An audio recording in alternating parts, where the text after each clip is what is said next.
Welcome to the Heart of Dating podcast. Hey, it's Kait. I'm so glad you could join us this week as we try to untangle the ever so ambiguous world of dating as a Christian. Over here on Heart of Dating, we get real as we answer some tough questions and uncover transformative ways to approach Christian dating. Oh, and you better believe we have some laughs along the way, because last time I checked, the struggle is #real. You know what I'm saying? Now, let's get to the heart of the matter.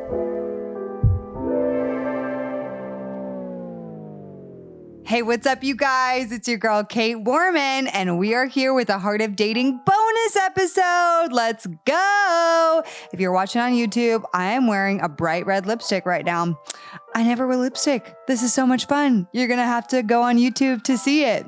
But you're also going to want to watch this episode on YouTube because this episode is deeply heartfelt, and the only way you're really going to be able to experience it to its maximum capacity is watching on YouTube.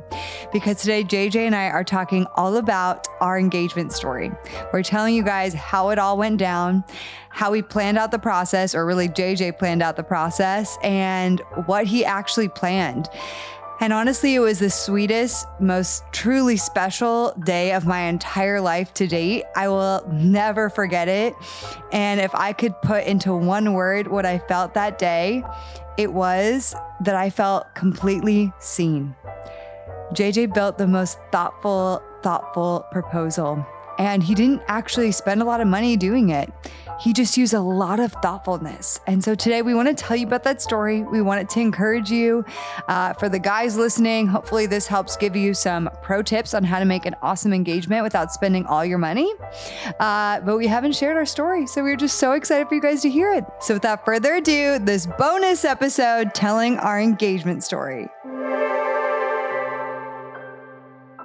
Oh my goodness. What is going on? We're telling our engagement story. Yes, we are. For the first time? Yeah. Wow. Because when I got engaged, you know, when we got engaged, when we got engaged, you know, nobody knew our story yet and all the things. And I wasn't about to just share all of what you did on the most perfect day. Nothing standing in my way.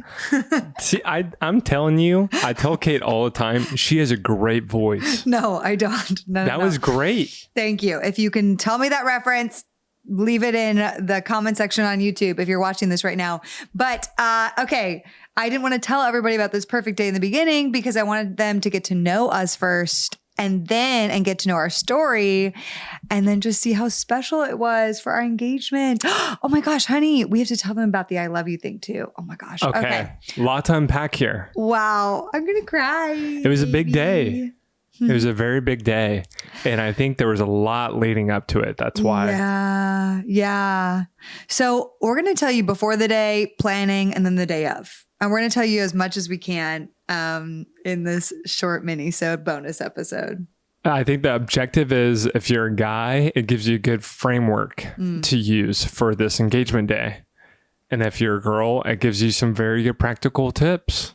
Yeah. On what to do. And we're just going to share because it's fun and we want you guys to know us. So before the day, here's a pro tip from the female side. First of all, be patient. Okay. But second of all, make sure if you do be open about your expectations, but make sure to tell some of your girlfriends, like some of the things, like whether it's the ring style, whether it's like what you've always had in mind. You never know what if the guy's going to ask them, but hopefully he will. And at least your girlfriends will know, because I've had people in the past that the girlfriends knew nothing.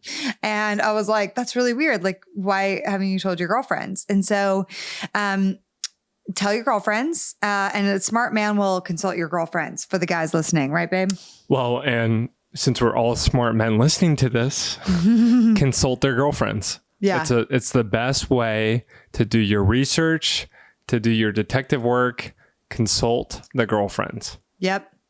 And so you did, didn't you? I did. I texted them, I called them, and I got the scoops. And if I had any questions, you ask them and they bring it up in girl talk. and then they report right back to you. It's like going back to third grade and having the girls and the guys do recon for you. It's so funny. And it's really, really helpful.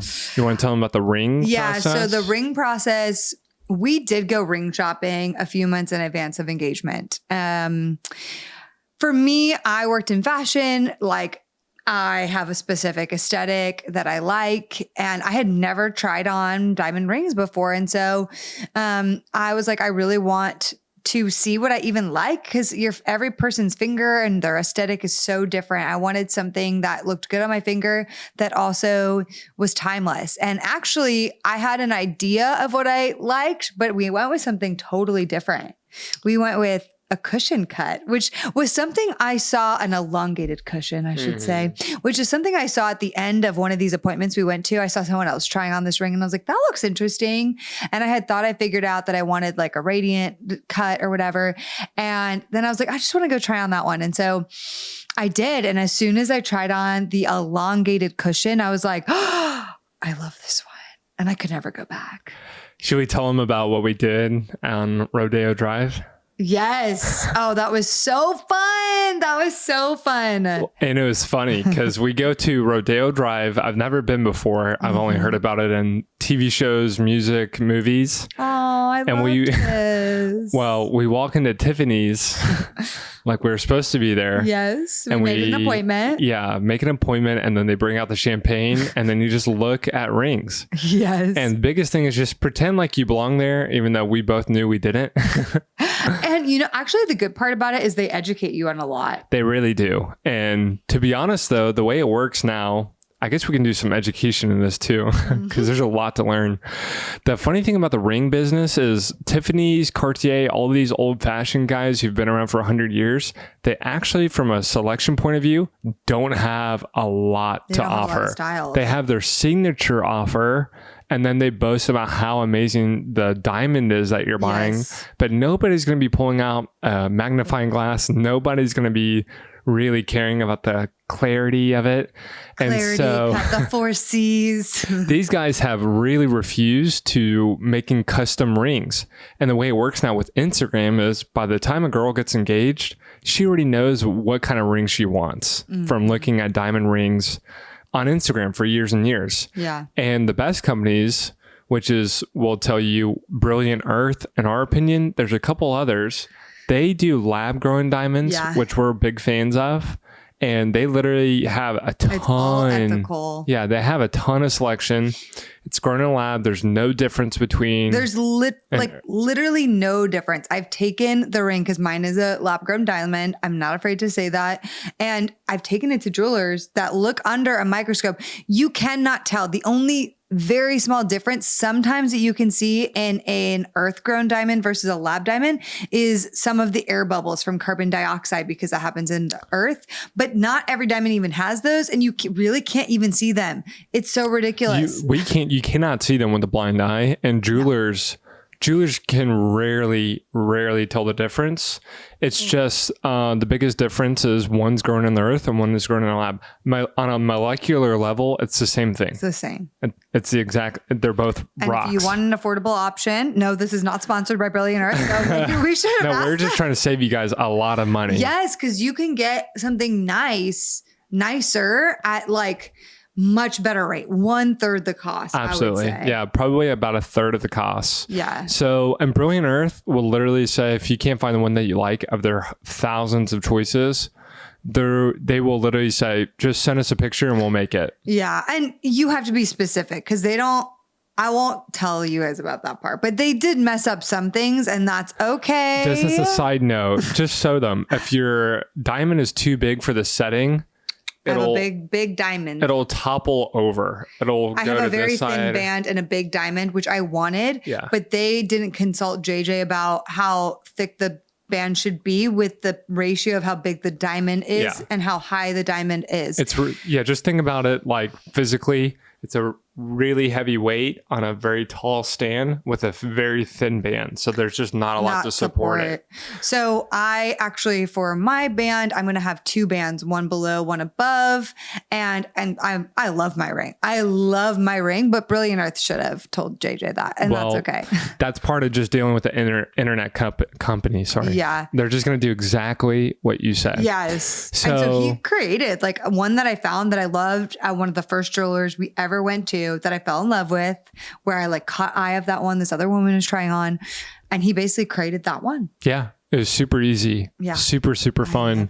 There's a lot of history on the diamond business. If you're a history person, look up in the past 100 years how they just convinced people that you had to buy a new diamond over every other rock. Gosh, it's so weird. You know, there's only about, I think like 3 to 4% of the diamond supply is out for sale. So there are just stockpiles of diamonds.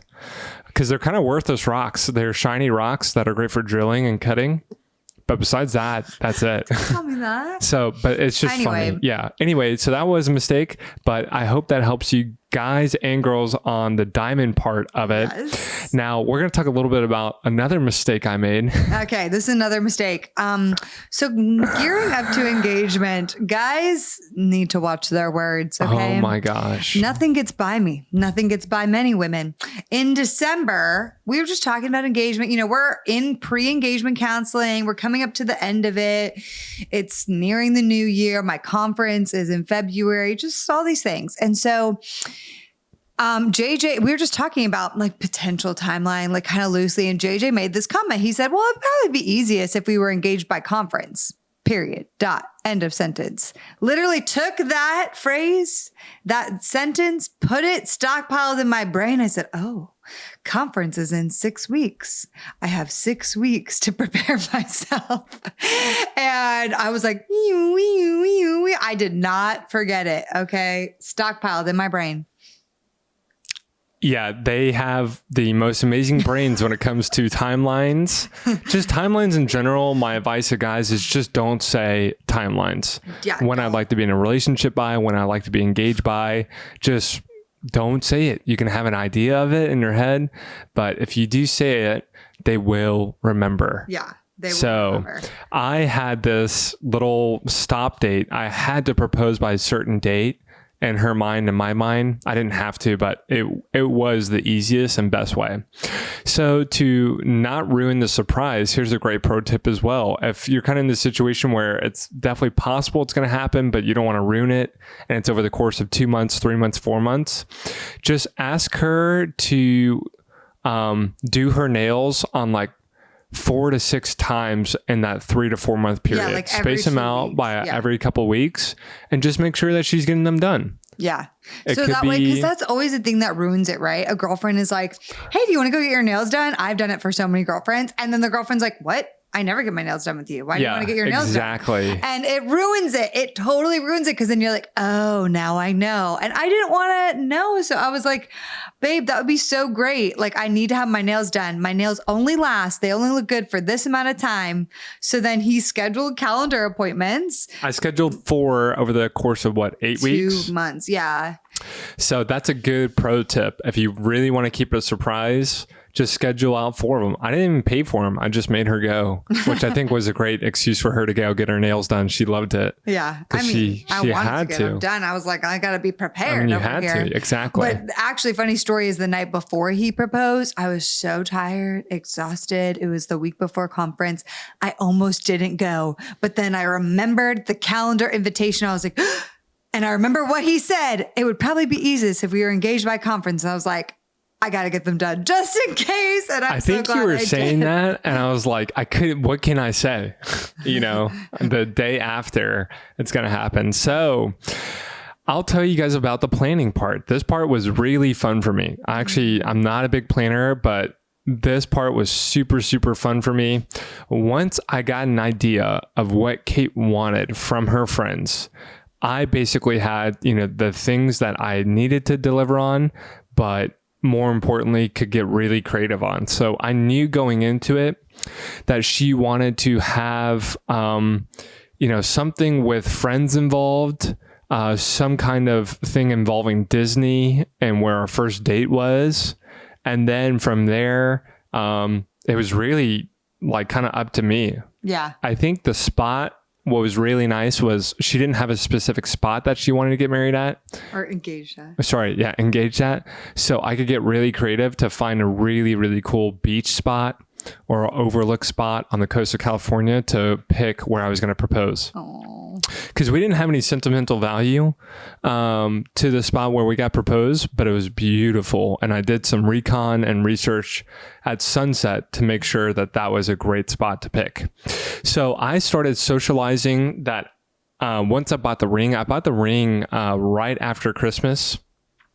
And so I held on to it for about 8 weeks, 6 weeks.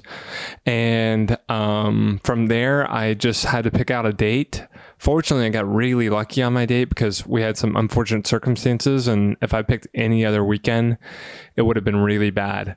So, but here's what I would say. When it came to the planning, the core of the engagement and the proposal process is thoughtfulness. The key ingredient is thoughtfulness. So guys, if you're listening to this and you're thinking about it, just bookmark this for that day. Ask yourself, what do they love more than anything on earth? Where do they love to be more than anywhere on earth? And then my favorite one is, what are the things I can do to level up and make this extra thoughtful? What are the little things I can do to level up and make this extra thoughtful? So for me, do we want to go into some of the specific thoughtful things I did? So for me, I knew that she wanted to be at Disney somehow. She wanted to have her friends involved somehow. And she wanted to have the proposal at a beautiful spot. That's it. So from there, I just said, it would be really fun. She so much enjoyed my scavenger hunt that I threw for her in Seattle. That was like one of her favorite dates ever. And with proper planning, you can really get that done and make it work. So I started to ask myself, like, why not just make this an all day thing? Why just make this a 5-minute ordeal, 10-minute ordeal? And then why not make this a everyday thing? So I basically was okay with the fact of sending her on a scavenger hunt, which ideally from the very beginning, she knows that today is the day. And it was an all-day affair. I loved that too. Well, I'll tell you. Yeah, it was an all-day affair. So she came home from brunch from a friend. So leading into it, I got her friends to book her on a Saturday, one for brunch, one for Disney later that day, and then maybe somebody else that night. So she was... just those two. Okay, so she was pretty much booked. And then I asked for permission to go golfing that Saturday. I know. He threw me off. He was like, oh, do you want to go golfing this Saturday afternoon? Oh, yeah. I asked her if she wanted to come with me after I knew she had plans. Because I was starting to get really confused. I'll get into my story. I was like, process of elimination. Back to his comment, it would probably be easiest if we were engaged by conference. And so this is the weekend before, the last possible time. This is the only weekend. I was like, maybe he's not actually going to. I was like, maybe he's going to do it on like Valentine's Day or the week after on our 1-year anniversary, which would also make sense, obviously. I was like, Anyway, so he's asking me, first of all, one of the decoys you had Kristen ask me if I wanted to go to Club 33, which was like, how are you ever going to say no? If you've ever heard of Club 33, it's like the exclusive Disney club that you can really never get into. I've never been. It's like a bucket list thing. And like people pay $30,000 to be a member. It's so ridiculous. But anyway, I was like, I'm getting invited to go to Club 33. I was like, I will drop everything. And so so I told JJ, I'm going to Club 33 with Chris. And he was like, he made such a big deal, you guys. He was like, what? You didn't invite me? And I was like, oh, I was so butthurt. I really played it up. I was like, can you ask her, please? Like, I know I don't ask her much. Yeah, he wanted me to text Chris and ask if he could come. And I was like, this is ridiculous. Which I never do. I was like, you don't even like Disney. Like, really? So, and then I was like, and before that or after that, I was like, you want to go golfing with me? Yeah. And she was like, no, I'm going to Club 33. And then I was like, what? You're going to Club 33? And I had worked with Kristen before this point, her friend. So that was just some fun stuff leading into it to really, because Kate's like a hound dog on a scent trail. I really had to throw her off and, lead the trail elsewhere. Hey guys, I want to interrupt this really sweet and important episode to tell you guys about how we chose our venue for our wedding. Now, people often do not talk about this, but here's the thing. One or both of you as a couple often have dreamt forever about the place you're going to get married one day and all of the details. And then when you're getting married, you have to bring all of those dreams together. Well, what do you do if you have two totally different desires and dreams? It can be really hard to combine lives and create a wedding that is going to be special for the both of you. So here's what JJ and I did. We came up with 3 non-negotiables. And one of the things that we did agree on, one of the biggest things that we agreed on, was that we wanted to create a wedding retreat. You know, oftentimes you go to a wedding just for a day and then you leave and you barely get to know anybody there. It's like you're there and then you're gone, and that's all you experience. Even if you're in the bridal party, that can often happen. We wanted to create an experience that brought together our closest family for multiple days, a wedding retreat, if you will. We also wanted it to feel European. Well, let me be real. That's what I really wanted. I wanted it to feel European. And I wanted it to be in a destination that people were actually really excited to visit. This is when we discovered our amazing venue, Gardner Ranch in Carmel Valley, California. Now, Carmel is easily my favorite place, hands down, in all of America, and truly one of my favorite places in the entire world. If you've never been, put it on your bucket list, okay? The property at Gardner Ranch is gorgeous. I wanted to tell you guys about it because if you do get married anytime in the coming years, think about Gardner Ranch, truly the most beautiful venue. The property is nestled in the valley, surrounded by mountains and packed with endless locations for ceremonies to goodbye brunches and everything in between. You can literally go to the venue and never leave. The best part about it is the wedding retreat. They have 5 amazing ranch homes on the property. And so not only can you get married there, do your brunch there, do your rehearsal there, do everything there, you can also stay there and have an entire grounds for you and all of your friends and family. We are so excited to be getting married at Gardner Ranch. And I also have to tell you guys this, the staff at Gardner Ranch is incredibly amazing. Heather Radcliffe is our girl, and she has helped us along through this entire journey. Shout out to Heather, who we love and now have just really cultivated a friendship with. We just could not be more thankful and more happy and truly just expectant and excited for what's going to happen on our wedding day. So I wanted to let you guys behind the scenes of what that process has looked like for us picking a venue. And also, if you're in the need for a wedding venue anytime in the near future, could not recommend Gardner Ranch more. Okay, let's get back to this amazing story about our engagement.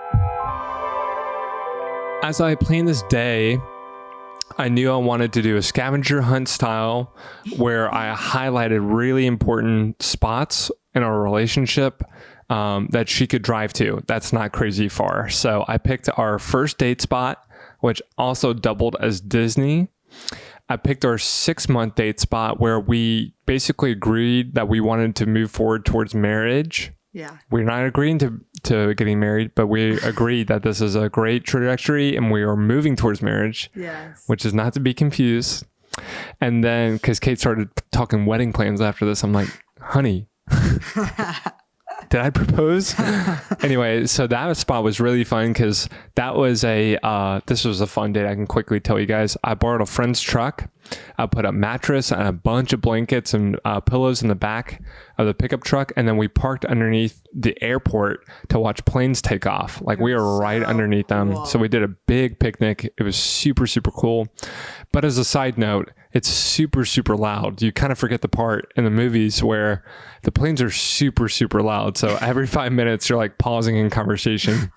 But that was an awesome date. Yeah. At sunset. So I picked out that spot. And then the last spot I picked out was just the coordinates of the beach and the area that I was going to be proposing at. Crescent Beach Bay. And I did a lot of recon and make sure that was a good one. I had perfect lighting at sunset. It was really, really cool. And I could kind of take over the corner of this cove and get everybody out of there. Can I see your phone? Sure. Because I want to show them something audio-wise. Yeah. Okay. So that being said, so the day kicked off and basically at each station I view them as stations. Her home base, where she started the scavenger hunt, first date spot, 6-month date spot, and then proposal place. I really wanted to make it special for her. And so I basically said at each spot, I'm going to have a French theme.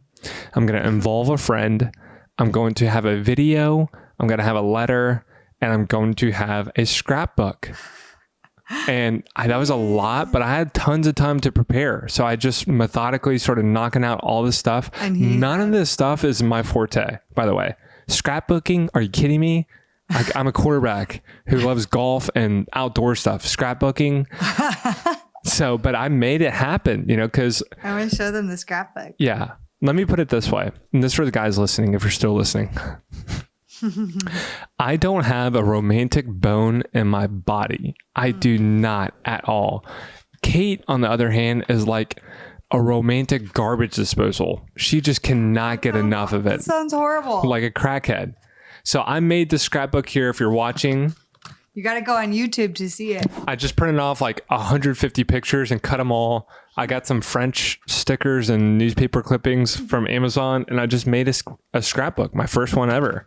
And there's texts in them too. I screenshotted our first text messages where I asked her out. Really fun text messages. One was the beginning, one was around 6 months, and one was moving towards engagement. Yeah, and every one of them had a theme. So the first one was first dates.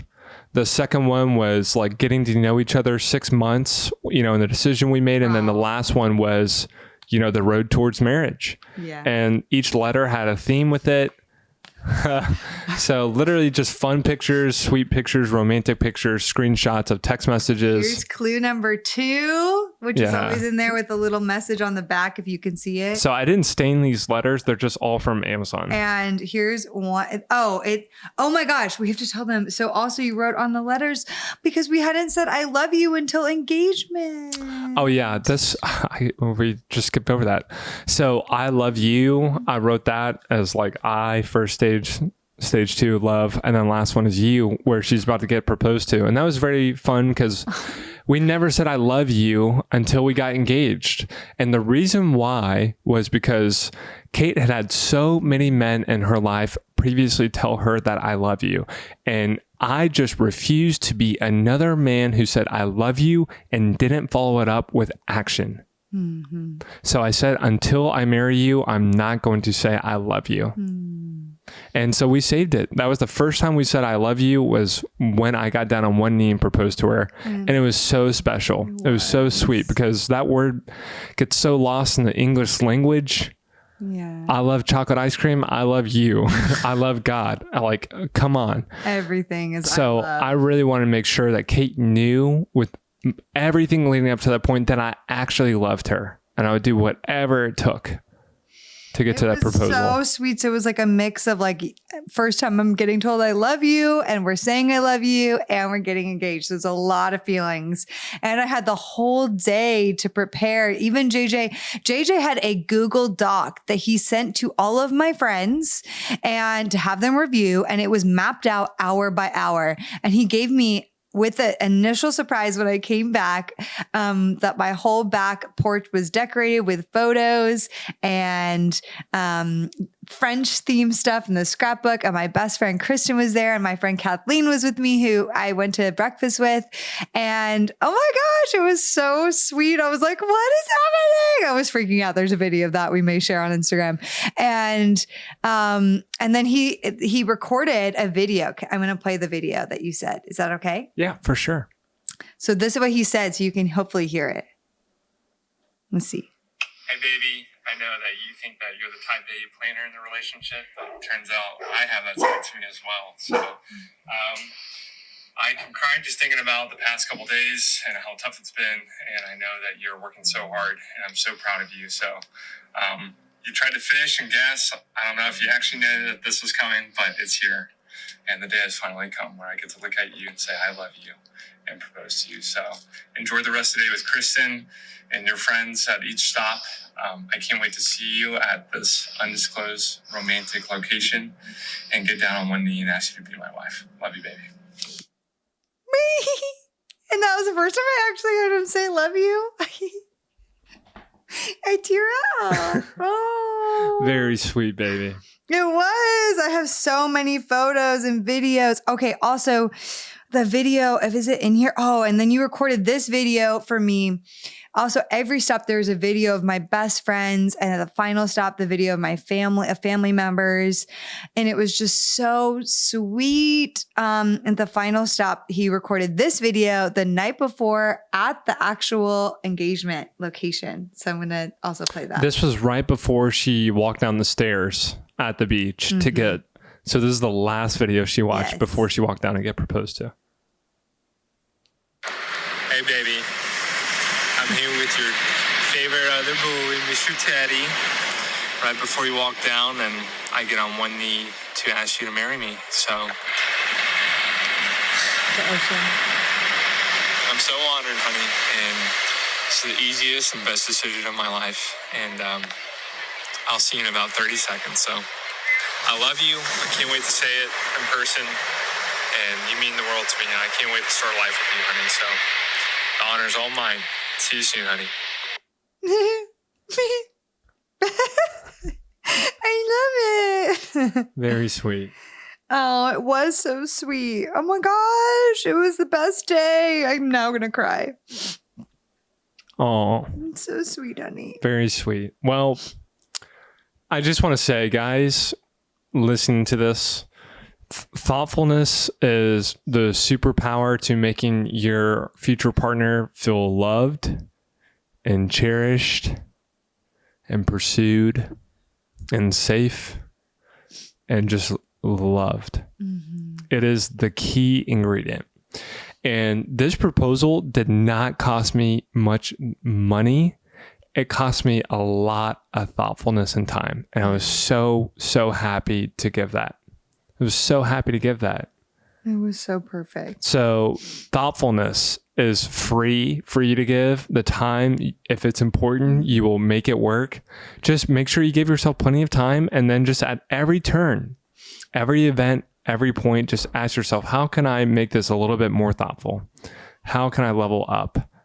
Because it really is the most important and most fun day for the bride, because the wedding, they're going to be planning everything. So this is your time to flex, to take ownership and really deliver from front to end on, really is one of the most special days of their life. Yes, it was. It still is. It was like, if I could describe it in one word, it was this, just that I felt so seen and like so accepted, and just in every way with his thoughtfulness, the French stuff, the Disney, the friends, the letters, like the scrapbooks, all these things that like mean so much to me. And then at the end, also, we didn't say this, but he proposed on the beach, and then he had all my friends, California friends there, and for a picnic on this beach that he had made. And it was like this beautiful, like those designer picnics you see on Instagram, except he made it and had all my friends help set it up. And like, that was also, he had that. And it was just like every part of it, I just felt so seen. Oh, very sweet. Well, a very big special thanks to Ryan Fleming and Sam Kim, who shot all the content. Yeah. It's so funny. That's our videographer and photographer friend who I met at the golf course. And they were such troopers. And I'll tell you about all the other friends in a second, but they came down, and guys, she was about to walk down in 15 minutes and we had nothing set up. We were all running behind schedule. I was like, oh my gosh. So I literally got my game face on. I looked at everybody and said, listen, we have about 15 minutes to make this happen. You're doing this, you're doing this, you're doing that. So Ryan and Sam, which are supposed to be shooting only, I'm like, guys, we're super behind. I need you to set up this archway. I need you to put out these flowers. I need you to make this look perfect. And they're like, we got you, bro. I'm like, let's go. I know you do. So we set up the picnic. They held up Kait for like 5 extra minutes, which actually worked out really well. And the designer picnic, I literally just put it in the hands of her friends. I delegated. They did such a wonderful job. Kathleen specifically was like my COO, like Chief Operation Officer, to make it all happen. And there's about 10 friends there who were just really, really amazing to make the time so special. Kait didn't even see them till after the proposal when they all started cheering. So I only thought Kristen was there and Mika, because Kristen was a friend I traveled with the whole day to all these spots. And she also cool. was like such an MVP, because she had JJ's timing. She had a notes with all the things at this location at this time, give her this, and then move to this location at this time. Everything was mapped out. And so the best thing I did was I gave Kait 2 hours to prepare to wear whatever dress you want, to put on her makeup, to really get ready for the day, with a glass of champagne and some chocolate and some stuff when she came home. And then every stop had just time to have like sweet time with friends. Yeah. So it was really just an all day experience. Like every minute got was to go into Disney. I mean, it was a perfect weather, not a cloud in the sky. And I got to frolic into Disney on the day I know I'm getting engaged. Like, it was just truly a dream. I got to sit at the castle. I still haven't posted. We haven't shared like any of our engagement stuff, because we wanted to share this on the podcast first. So get ready. It's coming. Oh yeah. It was super, so many super cool. images and cute things. So we will show you guys everything that we're talking about, all the behind the scenes, all the highlights.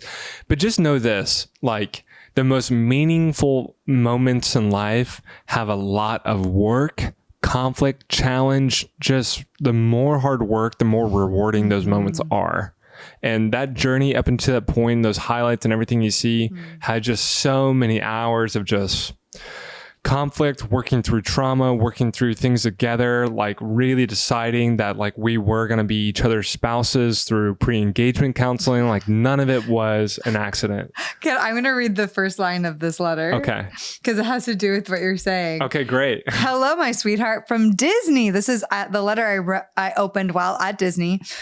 What a symbolic place where we have had some of our hardest moments and some of our sweetest moments, much like a true human relationship. And it goes on. But like, yeah, we had one of our biggest fights ever. Oh my God. At Disney. We'll tell that story sometime. Wow is all I got to say. Bad time at Disney. That was not the happiest place on earth that day. Oh my gosh. But it's true. And then we've also had really sweet, fun moments. But I love you, honey. I love you too. Yeah. I can't wait till you propose to me. No kidding. What? Okay, guys. It's fun. I'm going to walk into the wedding and be like, this is a great wedding. Wow. Who planned this all? Exactly. You're going to walk into the wedding and be like, wow, I feel so treated. It's so funny. But our bank account doesn't. Anyway. Oh, goodness. Well, we love you guys. I hope there's a lot of good takeaways for you there. Listen, I was looking at proposals where guys were flying out helicopters over New York City to the Hamptons, blah, blah, blah. Sarah and Chad Kurtenbach. Yeah, they were taking the girl out on a rented yacht up and down the coast. I'm like, okay, I'm not doing that. I can't do that, even if I wanted to do that. But I wouldn't have wanted that. This was so perfect because it was thoughtful and everything I could ever want. Well, I was reading a story from a friend. He said one year at Christmas, he gave his wife a BMW and she loved it. The next year at Christmas, he got a gratitude journal. And for 365 days straight, he wrote down one thing that he loved about her or was thankful for her for that day, and gave it to her that next Christmas. And she said it was the best gift she had ever gotten. Wow. There you go. That is literally the best example right there of thoughtfulness. That's so sweet. I am such a romantic sap. Very, very sweet. So I hope that really helps you guys. We love you guys. And I can't wait to share more of our story with you guys. Yeah. Okay, guys. Bye-bye. Talk to you soon. Bye. The Heart of Dating podcast is created by Kait Warman. It is a part of the Converge Podcast Network. Our incredible editor is the one and only Scott Caro. Our theme music was developed by the amazing Christian Ledoux. If this is your first time listening to the podcast, or if you've never written us a review or ranked us on iTunes, we'd encourage you to do so because it helps us so much to get this podcast into more people's ears. We launch our podcast each and every week on Wednesdays, so we'll see you next week.